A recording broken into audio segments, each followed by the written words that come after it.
Welcome to Industrial Inside, your gateway to the hidden world of industrial components and systems. In this video, we'll explore the fascinating world of activated carbon, a versatile material essential to many industrial processes. Let's dive into what it is and why it matters. Activated carbon can be classified by form or by raw material.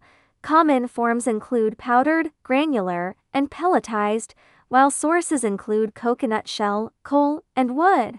Activated carbon is extremely porous, with a surface area of up to 1,500 square meters per gram. It comes in powder, granular, and pellet forms, and is known for its durability, high density, and low dust generation. Chemically, it has excellent adsorption capacity and contains functional surface groups that can be tailored for specific applications. Just 1 gram of activated carbon and have a surface area equal to an entire soccer field. The steam activation process begins with precarbonization, where raw material is heated to 400 to 600 degrees Celsius to remove moisture and volatile compounds. Next, the material is heated to 800 to 1000 degrees in the presence of steam, creating a network of micropores and mesopores essential for adsorption. In chemical activation, the raw material is first soaked in a chemical agent such as phosphoric acid or potassium hydroxide. It is then heated to 450 to 900 degrees Celsius in a low oxygen environment. The chemical reacts with the material, helping form a stable carbon structure with enhanced porosity. Activated carbon has an exceptionally large surface area, typically between 500 and 2,000 square meters per gram, created by its porous structure during activation. This is usually measured using BET analysis with nitrogen gas. Total pore volume, which includes micro, meso, and macropores, usually ranges from 0.2 to 1.0 cubic centimeters per gram, and varies by raw material and process. Activated carbon contains 3 types of pores, each essential for adsorption performance. Micropores, smaller than 2 nanometers, adsorb small molecules and provide most of the surface area. Mesopores, between 2 and 50 nanometers, improve diffusion and support liquid phase applications. Macropores, larger than 50 nanometers, act as transport channels, speeding up access to smaller pores. The iodine number measures how much iodine 1 gram of activated carbon can adsorb, typically reflecting its micropore content. Standard grades range from 600 to 1,200 milligrams per gram, while high-performance types can exceed 1,500. Values below 500 usually indicate low-grade carbon. The CTC value shows how well activated carbon adsorbs VOCs and other gases. It mainly reflects the volume of mesopores and macropores. Standard carbons range from 50 to 70%, while high-performance grades can reach 80%. Adsorption on activated carbon happens when gas or liquid molecules stick to its surface. This can occur through physical forces, chemical bonding, or capillary condensation. Each mechanism depends on how the molecules interact with the carbon. Physical adsorption is the most common type on activated carbon. It uses weak van der Waals forces, not chemical bonds. This process is reversible, works better at low temperatures, and depends heavily on surface area. The more, the better the adsorption. Chemical adsorption forms strong bonds between molecules and the carbon surface. Unlike physical adsorption, it's often irreversible and releases more energy. It's selective, only certain molecules react with active sites on the carbon. Capillary condensation happens when vapor condenses inside the pores of activated carbon, especially in mesopores and macropores. It occurs when vapor pressure inside the pores exceeds the bulk vapor pressure. The process is pressure dependent and reversible. Let's summarize the 3 main adsorption mechanisms. Physical adsorption is weak, reversible, and depends on surface area. Chemical adsorption forms strong, selective bonds and is often irreversible. Capillary condensation occurs in pores due to pressure differences and is also reversible. The adsorption process involves several steps. First, molecules move through the bulk phase.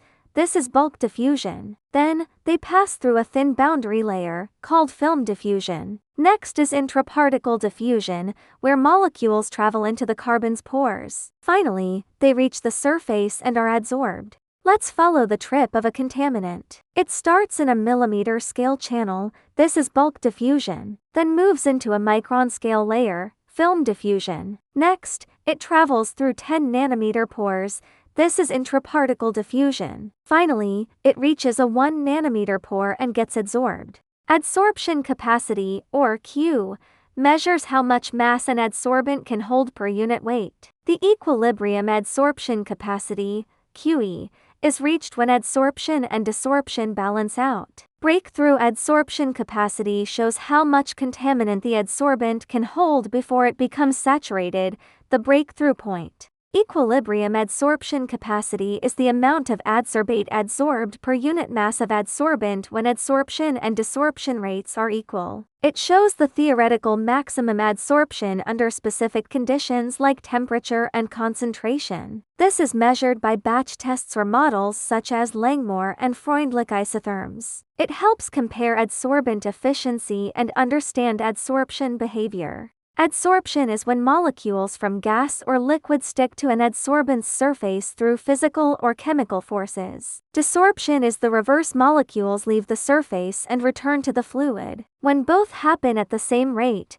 the system reaches dynamic equilibrium. Breakthrough adsorption capacity is the adsorbent's capacity when the output contaminant reaches a set limit, like 0.5% or 5%. It reflects real-world performance in continuous flow systems, considering mass transfer zones and operation limits. Measured from breakthrough curves in column tests, it guides system design and adsorbent replacement timing. The mass transfer zone, or MTZ, is where active adsorption happens in a column.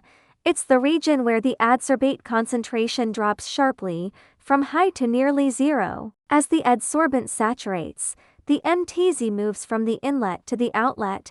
A thinner MTZ means faster mass transfer and better adsorption efficiency. Adsorption capacity depends on both the properties of activated carbon and the environmental conditions. Key carbon factors include surface area, porosity, and chemical nature like polarity or functional groups. Environmental factors such as temperature, pressure, humidity, pH, concentration, and contact time also play critical roles. To determine adsorption capacity, two key models are used.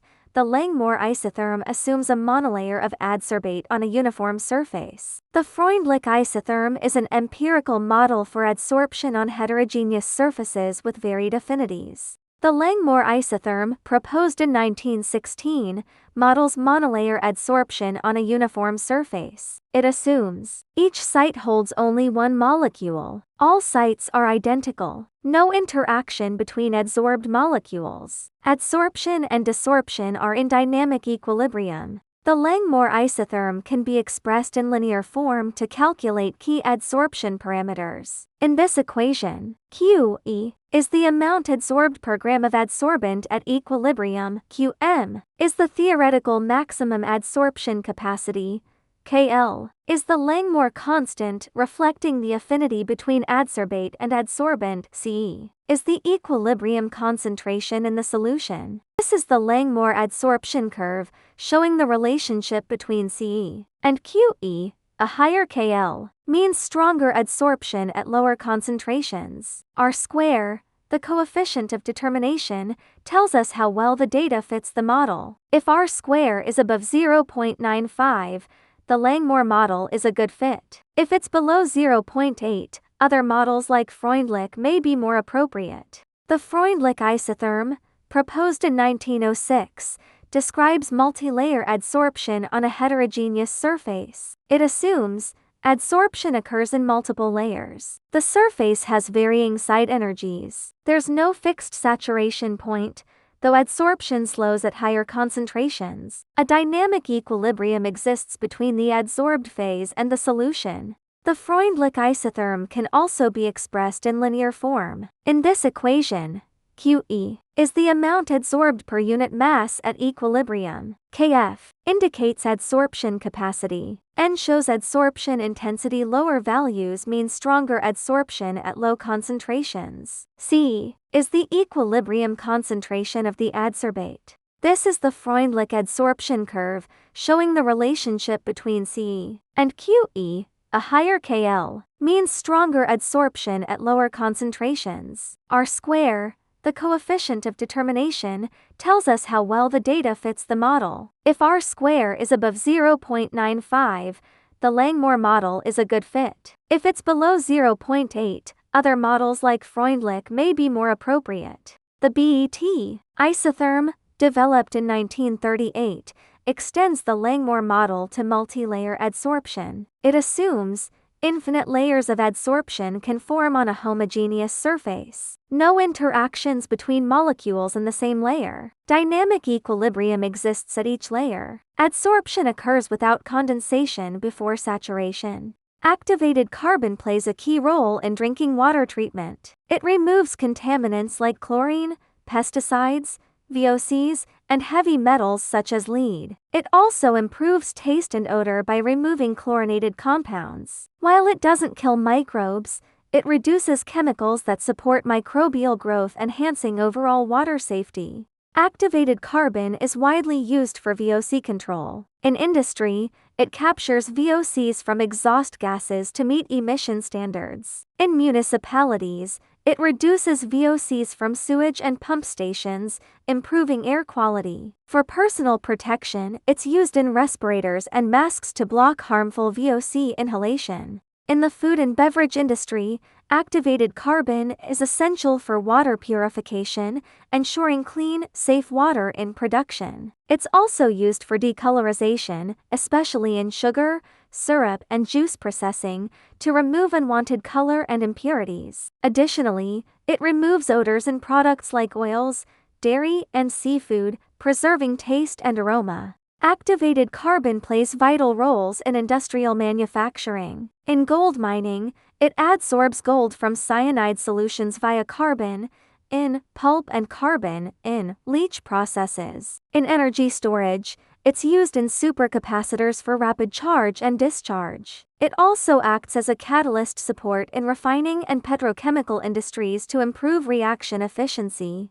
Activated carbon is also used in air purification to remove pollutants and odors. In pharmaceuticals, it purifies raw materials and removes impurities. Environmental cleanup uses it to treat contaminated soil and water. It's applied in gas storage and medical fields for toxin adsorption and wound care. These uses show its wide importance beyond common applications. Thank you for watching. If you found this helpful, please subscribe, share, and comment. Your support is my greatest motivation.